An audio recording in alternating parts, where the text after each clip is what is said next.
Greg Swenson, who's chair of Republicans Overseas UK, is with me. Greg, you're very welcome this morning. What do you make of this conviction? It was probably inevitable, wasn't it? Yeah, it was no surprise. I don't think they would possibly let, the two groups, the Proud Boys and the Oath Keepers, there was no chance that they were going to let any of those guys off the hook for what they did on Jan 6. So no surprise there.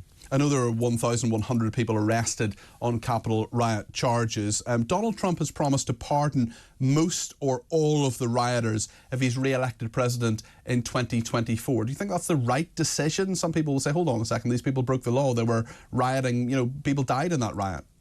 Yeah, I mean, there was one death. Yeah, the woman who was shot point blank by a Capitol policeman, which was horrible, and that should rest on the people that led that charge, and there's no doubt about it. I'm not blaming the policeman. We don't know the circumstances of why she was shot, and she was unarmed. But that's because they stormed the Capitol, and those are unintended consequences. And sure, it was a horrible day. But would I blame President Trump? I think with any pardons, I would argue you have to look at each case, and if there was excessive jail sentences for people who went into the Capitol because they got caught up in a moment, there seemed to be some real excessive sentences. There were many protesters held without bail for a very long time, over a year before they were tried and convicted. So there's a lot of taint on this. And for President Trump to pardon, I'm not suggesting he should pardon any of the leaders of it,